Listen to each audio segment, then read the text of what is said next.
From Pacifica, this is Democracy Now! They're at the end of their rope.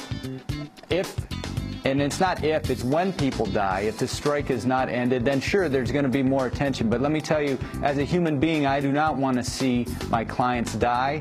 And the fact that they're in this condition is one of the most heart-wrenching things that I've had to experience as a lawyer. The hunger strike at Guantanamo continues.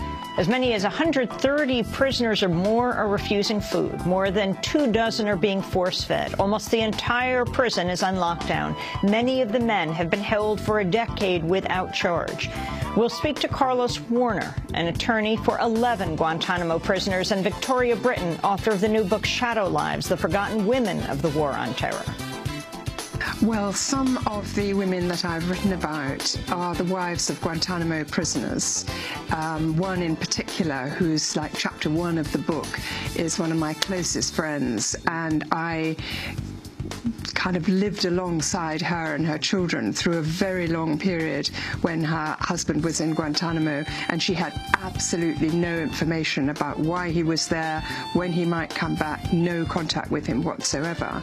And country music legend Willie Nelson turns 80 years old. All that and more coming up.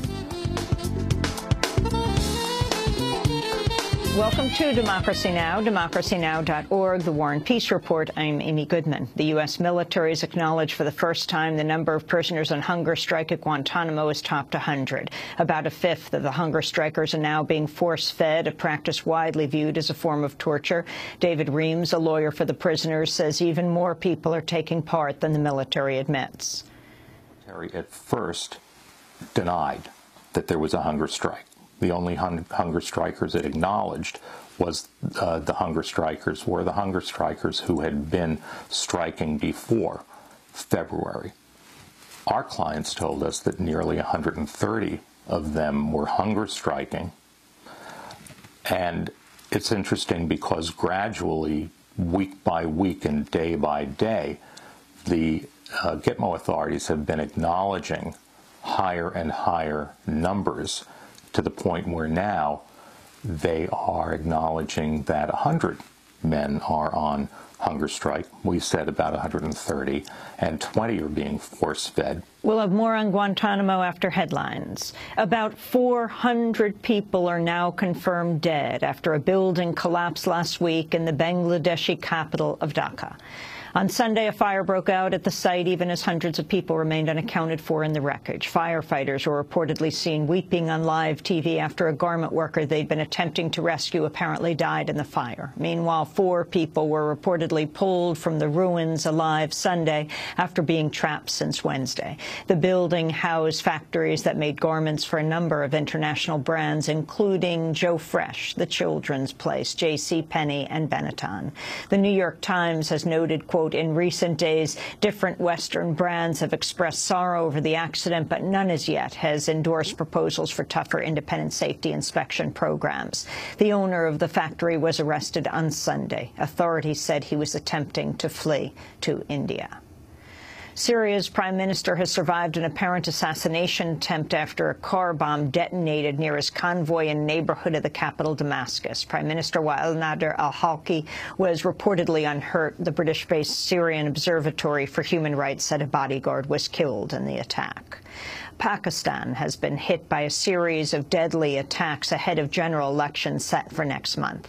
Earlier today, a suicide bomber killed at least 7 people and wounded more than 24 others on a busy road in Peshawar. Meanwhile, the Taliban's claimed responsibility for bombings at the campaign offices of 2 independent political candidates that killed at least 9 people on Saturday. Human Rights Watch reports at least 70 people have died in election-related attacks by the Taliban and others since early April. In the city of Karachi, residents said the violence would likely prevent people from going to the polls. If this situation of blasts continues, then it will be difficult for people to come out and cast their vote. Everyone will look for their safety first. These bomb blasts and firing incidents are scaring people. Every normal person will get frightened. Fear is a normal thing. Why would someone take a risk, and what for? Voting is not so important to me that I will sacrifice my life. I get killed for it. In Iraq, authorities have suspended the licenses of Al Jazeera and 9 other satellite TV channels, accusing them of fueling sectarian violence. Iraq's Media Commission said the stations broadcast clear calls for disorder and endorsed banned terrorist organizations. In a statement, Al Jazeera said it was astonished by the move. They said, quote, "We cover all sides of the stories in Iraq and have done for many years. The fact that so many channels have been hit all at once, though, suggests this is an indiscriminate decision," it said. The move follows a wave of violence in Iraq that's killed roughly 200 people since last Tuesday when security forces raided a Sunni protest encampment. It's the bloodiest chapter since demonstrations by Sunnis against the Shiite-led government began 4 months ago. Earlier today, 3 car bombs hit 2 cities in the Shiite-dominated south of Iraq, killing at least 19 civilians. The New York Times is reporting the CIA has been delivering vast troves of cash to the Afghan regime of President Hamid Karzai, handing off tens of millions of dollars that's been used to fuel corruption and empower warlords. A former top Karzai aide told the Times Afghan officials referred to the cash as ghost money because, quote, "it came in secret and it left in secret." The Times concluded, quote, "much of the CIA's money goes to paying off warlords and politicians, many of whom have ties to drug trade and sometimes the Taliban." The result, American and Afghan officials said, is that the agency has greased the wheels of the same patronage networks that American diplomats and law enforcement agents have struggled unsuccessfully to dismantle, leaving the government in the grips of what are basically organized crime syndicates, the New York Times said. The report comes as the United States is seeking to turn over more power to Afghan authorities ahead of a planned troop withdrawal next year. In other news from Afghanistan, at least 4 U.S. service members died Saturday when a surveillance plane crashed in the southern part of the country. A local police chief told Reuters the crash was caused by bad weather.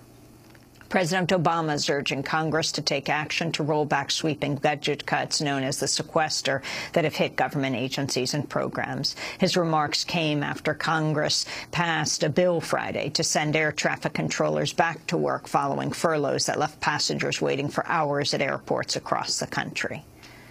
This week, the sequester hurt travelers who were stuck for hours in airports and on planes and are rightly frustrated by it. And maybe because they fly home each weekend, the members of Congress who insisted on these cuts finally realized that they actually apply to them too. So Congress passed a temporary fix, a Band-Aid. But these cuts are scheduled to keep falling across other parts of the government that provide vital services for the American people. Federal authorities have arrested a Mississippi man accused of mailing letters laced with the poison ricin to President Obama, Mississippi Senator Roger Wicker, and a local judge. James Everett Dutschke, a former martial arts instructor, was arrested Saturday and could face up to life in prison if convicted. Authorities last week released an earlier suspect, Paul Kevin Curtis, after finding no evidence linking him to the mailings. An Iranian scientist who was held in the United States for more than a year for allegedly violating U.S. sanctions has reportedly returned home to Iran. Mojtaba Atarodi, who is an assistant professor of engineering, was detained in late 2011 on accusations of buying high-tech U.S. laboratory equipment. Atarodi said he'd tried to buy the equipment to conduct personal research in his lab. U.S. authorities knew all about my academic background. Even the prosecutor general told me I should never have been arrested, jailed, or tried in the first place. He said he was embarrassed to put me on trial, but he had no choice. Hundreds of people marched in the Mexican state of Veracruz Sunday to demand an end to the killings of journalists, scores of whom have been slain in recent years, many targeted for their reporting on the drug war. The protesters were demanding justice for Regina Martinez, who wrote about drug trafficking and the links between traffickers and the authorities for the news magazine Proceso before being murdered in her home. Sunday marked 1 year since her death. State officials claim Martinez was the victim of a robbery, but the man convicted of killing her says he confessed after days of torture, and Proceso says the real culprits have not been identified. President Obama entertained journalists, celebrities, and political elites at the annual White House Correspondents' Dinner Saturday night. In one of the more remarked-upon lines of the evening, Obama poked fun at the Republican Party. I know Republicans are still sorting out what happened in 2012, but one thing they all agree on is they need to do a better job reaching out to minorities. And look, call me self-centered, but I can think of one minority they could start with. Hello? New data indicates African-American voter turnout surpassed white turnout for the first time in history during the 2012 election that brought Obama back into power. African-Americans also voted at a higher rate than other people of color.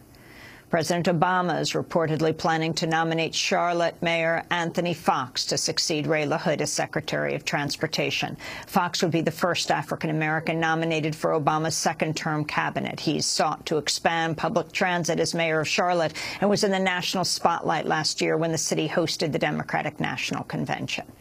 In upstate New York, 31 people were arrested Sunday at the Hancock Air Force Base as they protested the killing of innocent civilians by drone strikes they say violates the U.S. Constitution.